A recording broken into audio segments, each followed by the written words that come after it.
نہیں کرتا، سورج کو حکم نہیں کرتا کہ اس کے آنگن میں روشنی نہیں پھیلانی، چاند کو نہیں روکتا کہ تیری کرنیں اس کے ویڑے میں نہیں پڑنی چاہیے، بلکہ اللہ جب کسی سے ناراض ہوتا ہے سجدوں کی توفیق چھین لیتا ہے۔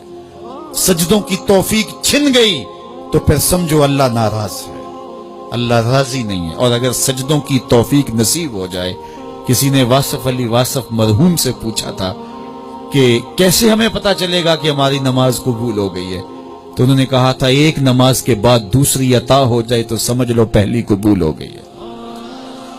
تو نمازوں کا نصیب ہونا یہ اللہ کی رضا اور اللہ کی خوشنودی کی دلیل ہے، اور سجدوں کی توفیق کا چھن جانا یہ اللہ کی ناراضگی کی دلیل ہے۔ میں اور آپ دیکھیں کہ ہم کہاں کھڑے۔ دیکھیے دولت تو کفار کو بھی ملتی ہے، اللہ دولت اسے بھی دیتا ہے جس سے راضی ہے، اسے بھی دیتا ہے جس سے نہیں راضی، لیکن سجدوں کی توفیق اسے ہی دیتا ہے جس پہ وہ راضی ہے۔ تو 5 گانا نماز شعار زندگی بنا لیجئے، نماز قضا نہ ہونے پائے۔ قیامت کے دن بے نمازی اس صف میں کھڑا ہوگا جس صف میں نمرود کھڑا ہوگا، جس صف میں حامان کھڑا ہوگا، قارون کھڑا ہوگا، شداد کھڑا ہوگا۔ مجھے بتائیے ہم میں سے کوئی یہ گوارہ کرتا ہے ہم اس صف میں کھڑے کر دیے جائیں جہاں دشمنان خدا کھڑے ہوں؟ آج کوئی نماز پڑھے یا نہ پڑھے، حشر کے دن حکم ہوگا کہ اللہ کے حضور سجدہ کرو۔ ہر کوئی سجدہ کرنا چاہے گا، جو نہیں پڑھتا وہ بھی کرنا چاہے گا، لیکن بے نمازی کی کمر اکڑ جائے گی، وہ آرزو رکھنے کے باوجود سجدہ نہیں کر پائے گا۔ قرآن بتاتا ہے کچھ لوگ جہنم کو دھکیلے جا رہے ہوں گے، انہیں کچھ لوگ پوچھیں گے ما سلککم فی سقر، تم جہنم کو کیوں جا رہے ہو، کیا ہوا تمہیں؟ تو وہ جواب میں کیا کہیں گے؟ لم نک من المصلین، ہم نماز نہیں پڑھا کرتے تھے۔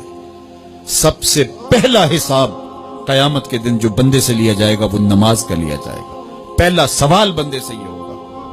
یا چڑیاں بھی رب کی تسبیح بولیں اور اشرف المخلوقات سویا رہے، جب صبح کا وقت ہوتا ہے حشرات الارض بھی بلوں سے نکل کے رب کی تقدیس کے ترانے پڑھ رہے ہوتے ہیں، درختوں کی شاخوں پہ چڑیاں پرندے وہ بھی اللہ کی تقدیس کے ترانے پڑھ رہے ہوتے ہیں، حشرات الارض بھی اس کی تقدیس کے گیت گا رہے ہوتے ہیں، اور اشرف المخلوقات خراٹے لے رہا ہو، اس سے بڑی بد نصیبی کیا ہو سکتی ہے؟ آئیے 5 گانا نماز شعار زندگی بنا لے۔ اس مجلس میں اگر کوئی بے نمازی ہے تو آج عزم مصمم کر کے یہاں سے لوٹے کہ آج کے بعد نماز نہیں چھوڑوں گا، اور اگر آپ 5 گانا نماز کی عادت رکھتے ہیں تو آپ کو مبارک ہو، لیکن یہ عزم کر کے جائیے اپنے گھروں میں، اپنے اعزاء و اقرباء اور اپنے دوستوں میں اس زور سے تلقین اور تاکید کریں گے نماز کی کہ وہ پکے نمازی بن جائیں گے۔ بندہ بندگی سے سجتا ہے، زندگی آمد برائے بندگی، زندگی بے بندگی شرمندگی۔ اگر زندگی میں بندگی نہیں تو زندگی کے پلے ہے کیا؟ علماء نے لکھا ہے کہ یہ سارے درخت حالت قیام میں ہیں، چوپائے حالت رکوع میں ہیں، مینڈک تشہد میں ہیں، اور حشرات الارض سجدے میں ہیں، اور انسان اشرف المخلوقات ہے۔ اس کی عبادت میں درختوں کا قیام بھی رکھا گیا، اور رکوع بھی رکھے گئے، اور سجدے بھی رکھے گئے، اور قعدے بھی رکھے گئے، اس لیے تاکہ اس کی عبادت تمام مخلوقات کی عبادات کی جامع بن جائے۔ لیکن اس کے باوجود اللہ کے حضور سجدہ ریز ہونا پسند نہ کرے تو بتائیے کیسے رحمتیں اس کے اوپر اتریں گی؟ خوش نصیب تو وہ ہیں جو 5 گانا نماز ادا کرنے کے بعد تہجد بھی قضا نہیں ہونے دیتے، سجدوں سے اللہ کے حضور حاضری پیش کرتے ہیں۔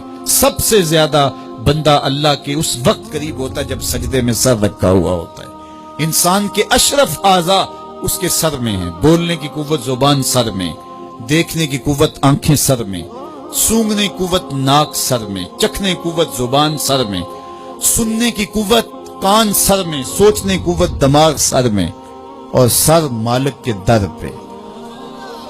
ناک بھی رگڑ رہا ہے، پیشانی بھی رگڑ رہا ہے، اور زبان سے کیا کہہ رہا ہے؟ سبحان ربی الاعلی، مالک مجھ سے نیچے کوئی نہیں، تیرے سے بالا کوئی نہیں۔ انسان کو بندگی کا ذوق جب نصیب ہو جاتا ہے، جب اس کے حضور بندہ جھکنے لگ جاتا ہے تو پھر وہ کسی کے آگے نہیں جھکتا۔ وہ ایک سجدہ جسے تو گراں سمجھتا ہے 1000 سجدے سے آدمی کو دیتا ہے نجات۔